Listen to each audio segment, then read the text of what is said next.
Some people are asking me, does this work or not?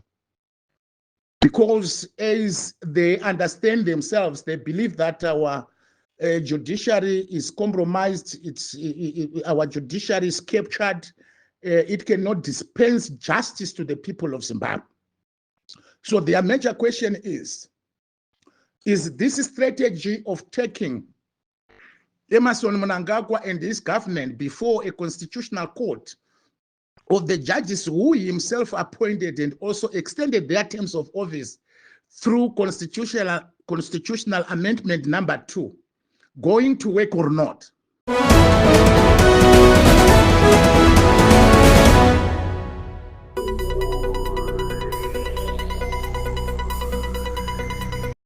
Ava ndava Job Sikhala vanova facilitator weNational Democratic Working Group NDWG vari zvekare vari kushanda pamwe chete nechikamu cheConstitutional Defenders Forum vari kutaura panapa maererano nenyaya yemacourt challenges ari kukwidzwa kudare reConstitutional Court maringe neurongwa hwekuda kumisa bato reZANU-PF kuenderera mberi nekuvandudza bumbiro remutemo wenyika. VaSikhala vanoti vanhu vakawanda vanga vari kuda kuziva kuti zvinoshanda here, zvinobuda here zviri kuitwa zvekutakura vaEmmerson Mnangagwa nebato ravo kuriendesa kumatare. Regai tinzwe vaJob Sikhala kuti vanoti kudii nenyaya iyi. I have received quite a number of many questions today from several Zimbabweans who wanted to understand the logic behind several court applications that are being lodged by several Zimbabweans and different organizations in our country in the Constitutional Court to challenge the agenda that has been gazetted today by the Speaker of Parliament on behalf of ZANU-PF and the government of Zimbabwe to extend and prolong the term of office of the president, the executive, and also the lifespan of parliament and the local authorities up to 2030. Some people are asking me, does this work or not? Because as they understand themselves, they believe that our judiciary is compromised, our judiciary is captured, it cannot dispense justice to the people of Zimbabwe.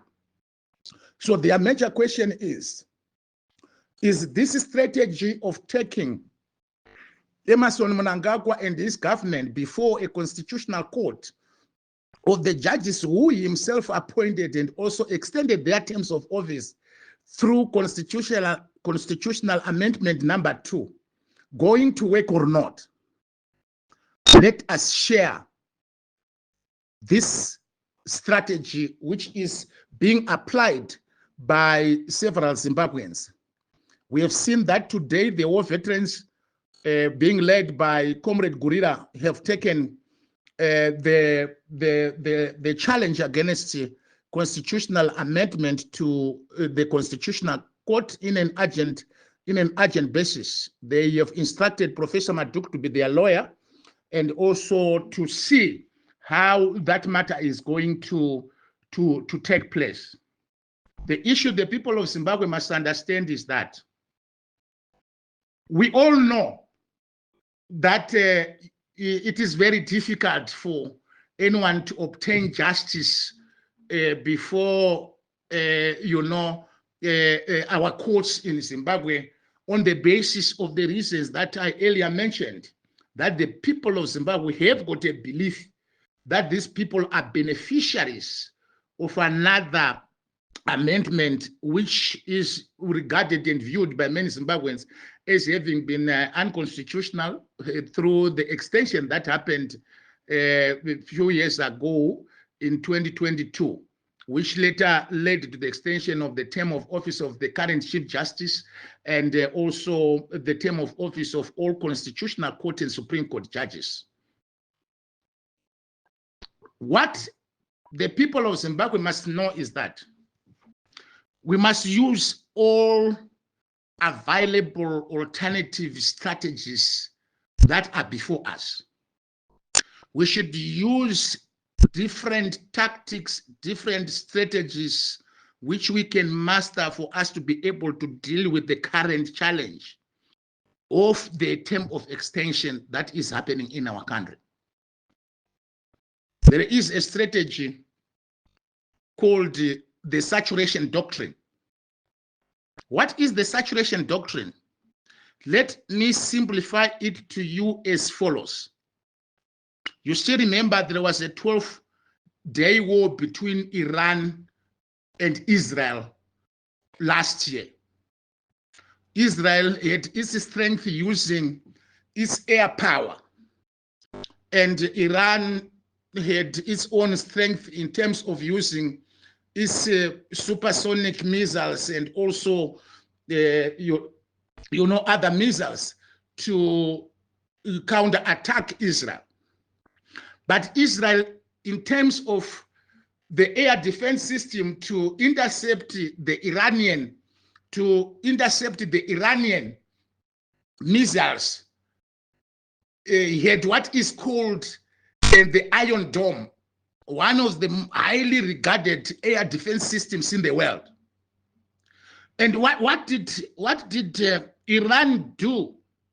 Knowing very well that Israel has a strong weapon in the Iron Dome, they had to saturate the skies, launching multiple numbers of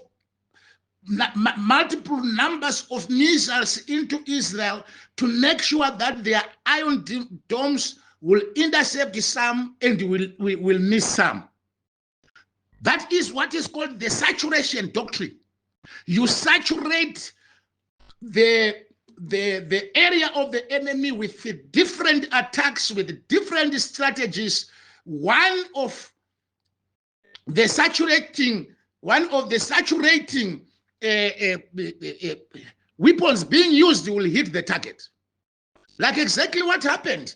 The good example that I used for Iran when it was attacking Israel, it saturated the skies and made sure that the Israel Iron Domes will miss some, and those missed will be hitting the target.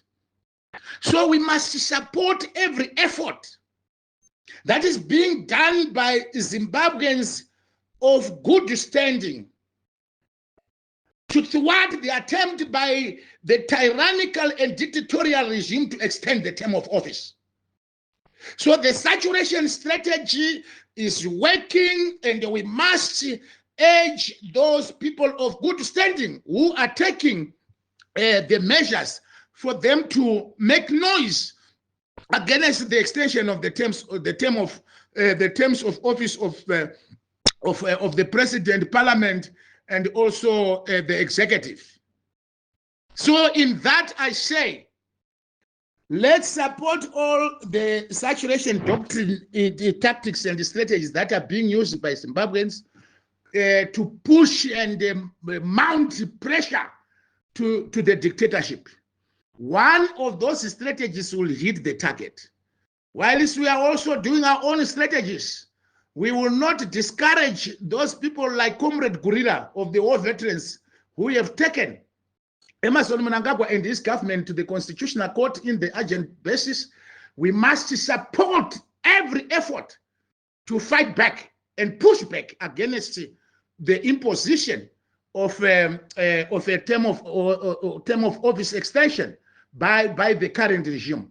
So with these Zimbabweans, I wanted to urge you that what is currently happening with multiple court cases that are being taken to the Constitutional Court by different bodies and different individuals, let's support them, because they are within the confines of a strategy called the saturation doctrine.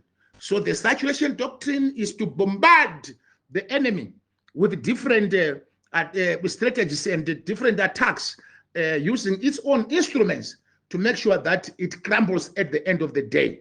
I understand other new applications are coming. The Defense the Constitution platform, I know they will also bring the the application before the same court. I also understand that the Constitution Defense Forum, CDF, will also bring another application, and there are so many other bodies are also doing that. While it's we in the National Democratic Working Group will also take, now it has been gazetted, we are going to take the government to the African Commission in Bangkok to make an application and file a complaint before the commission about what I told you to be a military coup in terms of the statutes of the African Union. That Zimbabwe is currently in a motion of a coup. The gazetting is now the evidence that we have been waiting for. It has been brought, and what we are going to do is that we are now going ahead with filing our application and our complaint before the African Commission. So let's support all the efforts being done by every progressive Zimbabweans for the pushback strategy against the attempt to subjugate ourselves into another unconstitutional change of government, which is a constitutional coup, which is in motion in our country. I thank you very much, Zimbabweans, for this feedback that I wanted to give you this evening. May God bless you. I thank you.